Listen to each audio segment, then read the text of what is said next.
ఈరోజు లోకములో మనుషులు అనుకుంటున్నారు మేమందరం మంచివాళ్ళం అని అనుకుంటున్నారు.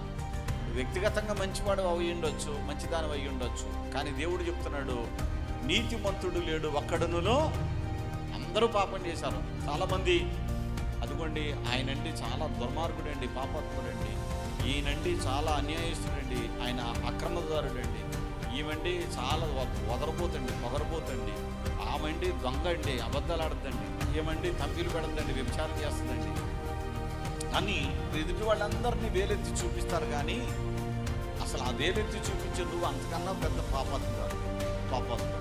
బైబిల్ చెప్తోంది నీతిమంతుడు లేడు ఒక్కడును, అందరూ పాపం చేశారు.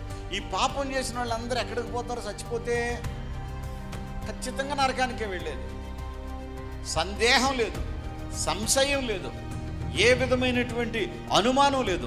నిశ్చయముగా నరకానికి వెళ్ళిపోతారు అందరూ. ఈ నరకానికి వెళ్ళిపోయే వాళ్ళందరినీ ఆ నరక శిక్ష నుండి తప్పించడానికే సృష్టికి కర్త అయిన దేవుడు మానవ రూపిగా భూమి మీదకి వచ్చేటప్పుడు ఆయన మనుషుల కలయికతో కాకుండా పరిశుద్ధాత్మని ద్వారా ఆయన వచ్చాడండి. చప్పట్లు కొట్టి దేవుని స్తుతిద్దాం.